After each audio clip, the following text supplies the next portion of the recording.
Hello friends, chip level ടിപ്സിൻ്റെ പുതിയൊരു വീഡിയോയിലേക്ക് എല്ലാവർക്കും സ്വാഗതം. ഇന്നത്തെ വീഡിയോ ഇതുപോലെ കറപ്റ്റഡായ ഹാർഡ് ഡിസ്കിനെ ഫോർമാറ്റ് ചെയ്യാതെ നമ്മുടെ ഡാറ്റാസ് ഒന്നും തന്നെ നഷ്ടപ്പെടാതെ എങ്ങനെ ഓപ്പൺ ആക്കാം എന്നുള്ളതാണ്.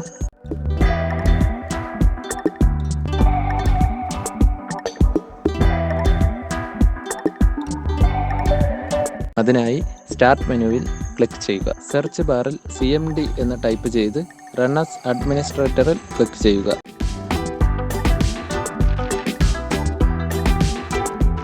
തുടർന്ന് വരുന്ന വിൻഡോയിൽ chkdsk/f ഓപ്പൺ ആകാത്ത ഹാർഡ് ഡിസ്കിൻ്റെ ഡ്രൈവ് ലെറ്റർ : ടൈപ്പ് ചെയ്ത് എൻ്റർ ചെയ്യുക. ഈ പ്രോസസ്സിംഗ് കംപ്ലീറ്റ് ആകാൻ കുറച്ച് സമയമെടുക്കും. അല്പസമയം വെയിറ്റ് ചെയ്യുക.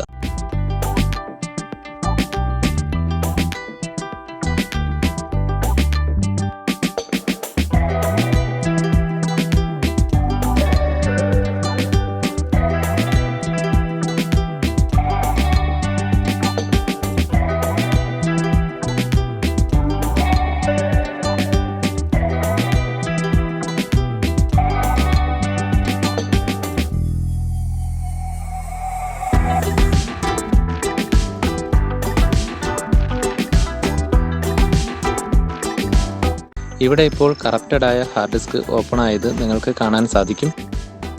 ഇതിലിപ്പോൾ ഡാറ്റ ഒന്നും ഇല്ലാത്തത് കൊണ്ടാണ് MD എന്ന് കാണിച്ചിരിക്കുന്നത്. വീഡിയോ ഇഷ്ടമായാൽ ചാനൽ സബ്സ്ക്രൈബ് ചെയ്യാനും വീഡിയോ ഷെയർ ചെയ്യാനും മറക്കരുത്. പുതിയൊരു വീഡിയോയുമായി വീണ്ടും കാണാം. ബൈ.